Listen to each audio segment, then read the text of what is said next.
মাধ্যমিক এবং দ্বাদশে উত্তীর্ণ হওয়ার জন্য আমি আমার ব্যক্তিগত পক্ষ থেকে আমি অসংখ্য অভিনন্দন এবং সুন্দর ভবিষ্যৎ তোমাদের কামনা করছি।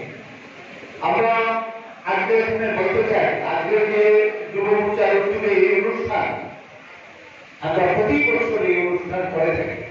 যদিও নানান কারণে এবারের অনুষ্ঠান আমাদের কিছুটা দেরিতে হয়েছে, আরো হয়তো কিছুদিন আগে এই অনুষ্ঠানটা করা প্রয়োজন ছিল। যাই হোক, দেরিতে হলেও আমরা প্রতি বছরের ন্যায় এবারও আমরা সমস্ত বিশেষ বিভাগে উত্তীর্ণ হওয়া ছাত্রছাত্রীদেরকে আজকে সম্বর্ধনা জ্ঞাপনের এখানে উদ্যোগ নেওয়া হবে।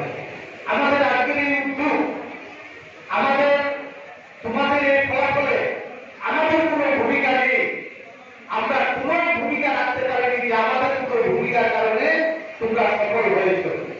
কিন্তু তারপরেও আমরা সম্বর্ধনা জ্ঞাপন কেন দিচ্ছি, কেন করছি এই অনুষ্ঠান?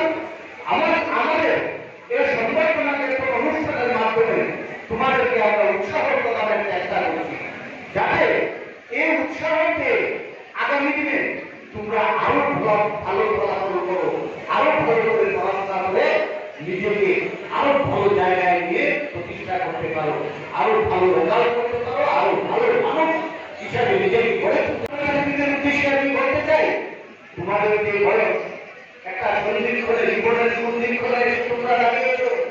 আমরা দেখতে পাই আজকে আমাদের এই সমাজ ব্যবস্থা অবক্ষয়ের পথে দ্রুততার সঙ্গে ধাবিত হচ্ছে।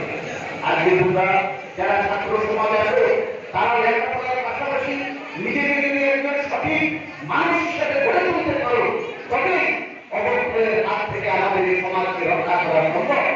আমরা দেখেছি আমাদের এই সমাজে বর্তমান সময়ে যে দুটো জিনিস আমাদের সমাজ ব্যবস্থাটাকে সবচেয়ে বেশি নষ্ট করে দিচ্ছে, তা হল আমাদের নেশা। আমাদের এই যুব সমাজকে ধ্বংসের পথে ফেলে দিচ্ছে।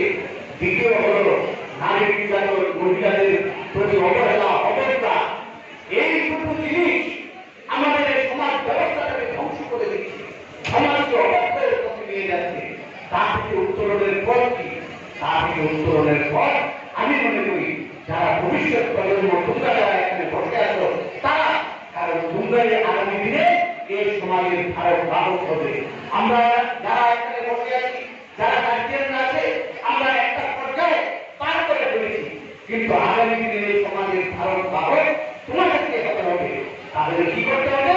এই সমাজকে সুন্দর পথে নিয়ে যাওয়ার জন্য লেখাপড়ার পাশাপাশি নিজেকে একজন সঠিক মানুষ হিসেবে গড়ে তুলতে হবে।